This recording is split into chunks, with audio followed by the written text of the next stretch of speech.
প্রিয় শিক্ষার্থী, কেমন আছো তোমরা? আশা করি প্রত্যেকেই ভালো আছো। থাম্বনেল দেখে তোমরা বুঝেই গেছো আজকের ক্লাস কি হতে চলেছে। আচ্ছা, আজকে আমরা ডে 2 আজকে আমরা ডে 2 এ আছি। ডে 2 দ্বিতীয় দিনে আজকে আমরা ন্যারেশন শিখব। আজকের ন্যারেশন হচ্ছে যে কোনো ডিরেক্ট স্পিচে গ্রিটিং বা উইশিং ওয়ার্ড বা ফ্রেজ থাকলে কিভাবে ইনডিরেক্ট থেকে মানে আমরা ইনডিরেক্ট ন্যারেশন করব, ডিরেক্ট থেকে ইনডিরেক্ট ন্যারেশন করব, তাই না? আচ্ছা, এবার দেখো, ডিরেক্ট ন্যারেশন সে তো বুঝলাম। এবার এই যে গ্রিটিং বা উইশিং ওয়ার্ড বা ফ্রেজ কোনগুলো তোমরা জানো? জেনে নাও।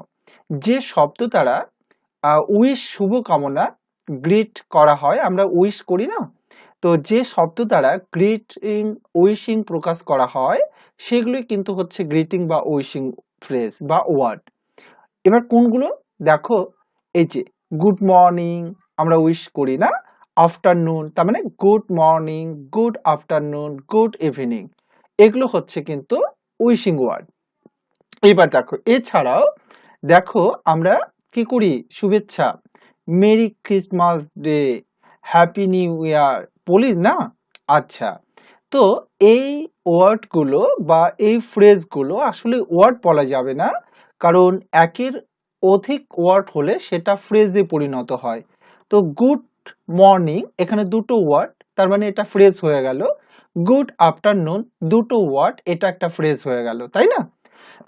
আচ্ছা, তাহলে গ্রিটিং বা উইশিং ওয়ার্ড বা ফ্রেজ কোনগুলো আশা করি তোমরা বুঝতে পারলে।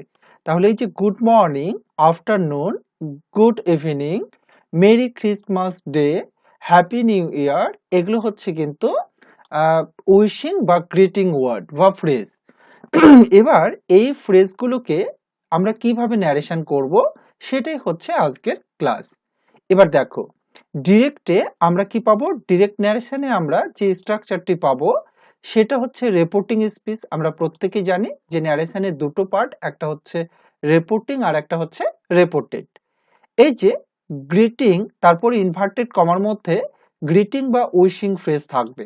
মূলত এই যে good morning, good afternoon, evening, এই ওয়ার্ডগুলো বা এই ফ্রেজগুলো থাকবে। ওকে, এবার দেখো, যখন আমরা ইনডিরেক্ট করব, ডিরেক্ট থেকে ইনডিরেক্ট করব, তখন রিপোর্টিং স্পিচের যে সাবজেক্ট সেটা যা থাকবে তাই। এরপর আমরা এখানে অন্য কোনো ভার্ব নিতে পারবো না, আমাদের ভার্ব নিতে হবে উইশ, উইশেস, উইশড। মানে প্রেজেন্ট হলে উইশ, আর থার্ড পারসন সিঙ্গুলার নাম্বার হলে উইশেস, আর এটা পাস্ট হলে উইশড, তাই না? তার মানে সে হলে উইশ, সেস হলে উইশেস, আর সেইড হলে উইশড। এবার তারপর যদি অবজেক্ট থাকে তাহলে অবজেক্ট লিখে দেব। আর গ্রিটিং এর পর এই যে গ্রিটিং বা উইশিং যে ফ্রেজ থাকবে সেটা হুবহু একদম যা থাকবে তাই লিখবো। আর সবার শেষে লিখে দেব আমরা ফুল স্টপ। সবার শেষে আমাদের দিয়ে দিতে হবে ফুল স্টপ। ওকে, আচ্ছা। এবার দেখো, তাহলে সবার শেষে আমরা ফুল স্টপ দিয়ে দেব। তাহলে একটা এক্সাম্পলের মাধ্যমে ব্যাপারটাকে ক্লিয়ার করি। হি সেড টু মি, এটা হচ্ছে রিপোর্টিং। গুড মর্নিং, এটা হচ্ছে কিন্তু উইশিং ফ্রেজ, তাই না? এবার দেখো, আমরা এখানে কি করব? প্রথমে সাবজেক্ট লিখব। তাহলে এই যে হি, এটা হচ্ছে সাবজেক্ট। আর এই যে সেইড এর যে ভার্ব, এই যে সেইড, এই যে ভার্ব, এই ভার্বকে কিন্তু আর লেখা যাবে না, এখানে লিখতে হবে উইশ, উইশেস, উইশড। ওকে, তো সেট যেহেতু পাস্টে আছে তাই এখানে হয়ে গেল উইশড। ঠিক আছে, এবার অবজেক্টে যা থাকবে তাই। এই যে মি, এই যে অবজেক্ট, এই যে মি, এই অবজেক্টটা যা থাকবে তাই লিখে দিলাম, এই যে মি। এরপর আর কিচ্ছু নেওয়া যাবে না, কোনো কিছুই আর লেখা যাবে না। রিপোর্টিং স্পিচটি যা থাকবে, সরি, রিপোর্টেড স্পিচটি যা থাকবে, এই যে গ্রিটিং বা উইশিং যে ফ্রেজ সেটা হুবহু লিখে দিতে হবে। তাহলে এই যে গুড মর্নিং, আর এই হচ্ছে গুড মর্নিং, যা আছে তাই। বুঝতে পারলে তো? খুবই সহজ কিন্তু, একবার বিষয়টা বুঝে গেলে খুবই সহজ। আর না জানলে এই মনের মধ্যে কিন্তু অনেক দ্বিধা, অনেক দ্বন্দ্ব কিন্তু তৈরি হবে। কারণ আমরা ছোটবেলায় শিখেছিলাম যে সেইড টু থাকলে টোল্ড হয়, সেইড থাকলে আস্কড হয়, অ্যাডভাইসড হয়, রিকোয়েস্ট হয়, অর্ডারড হয়, তাই না? কমার জায়গায় দ্যাট হয়, টু হয়, ইফ হয়, কত কি।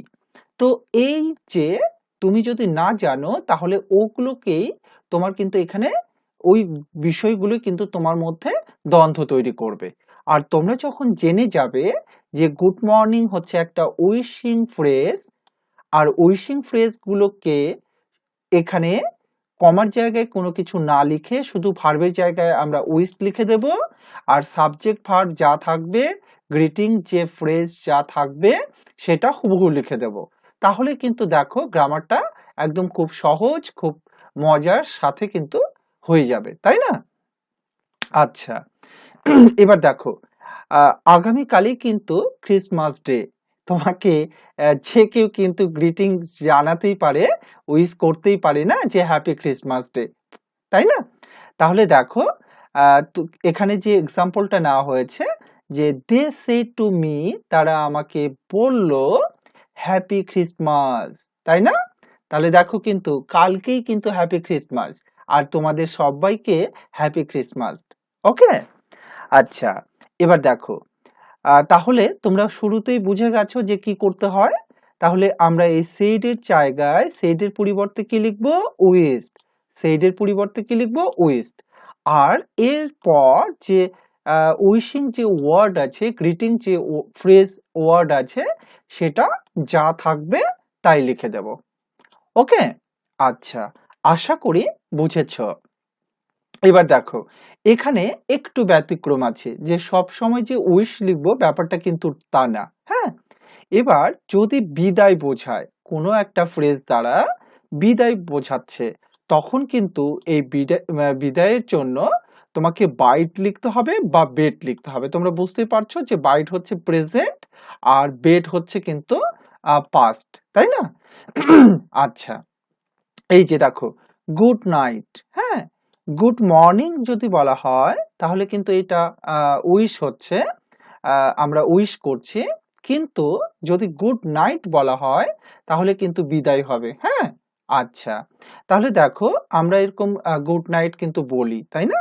যে I said to my father, আমি আমার বাবাকে বললাম গুড নাইট। তার মানে কি আমি আমার বাবাকে যে এটা উইশ করছি ব্যাপারটা এরকম না, আমি বিদায় করছি মানে বিদায় জানাচ্ছি যে গুড নাইট। ওকে, তো এই যে গুড নাইট মানে হচ্ছে বিদায়, গুড নাইট মানে কি বিদায়। তাহলে তোমরা এতক্ষণে কি জানলে? গুড মর্নিং মানে উইশ করছি আমরা, কিন্তু গুড মর্নিং এর পরিবর্তে তোমাকে গুড বাই, গুড নাইট এগুলো দিয়ে দিতে পারি। তাহলে এই যে গুড নাইট, গুড বাই, আমরা তো জানি যে গুড বাই মানে আমরা বিদায় জানাচ্ছি, তো এই গুড নাইটটাও কিন্তু হচ্ছে বিদায়ের মধ্যে পড়ে। ওকে, তার জন্য আমরা এখানে যেমন উইশড ব্যবহার করেছিলাম, এখানে আমরা কিন্তু আর উইশড ব্যবহার করতে পারবো না, আমরা লিখবো বেড, বাইট থেকে বেড। ওকে, তাহলে এই যে হয়ে গেল সেইড এর পরিবর্তে বেড।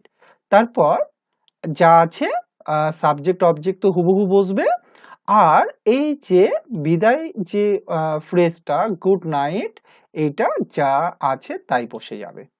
ওকে, আশা করি প্রত্যেকে বুঝেছো। তাহলে এই ছিল আজকের ক্লাস। আবারও তোমাদের আহ, সবাইকে হ্যাপি ক্রিসমাস এর অভিনন্দন রইল। তোমরা প্রত্যেকে ভালো থাকবে, এই প্রত্যাশা নিয়ে ক্লাসটি আজকে এখানে শেষ করলাম। আবারও দেখা হবে নতুন কোনো ক্লাসে, নতুন কোনো টপিক নিয়ে।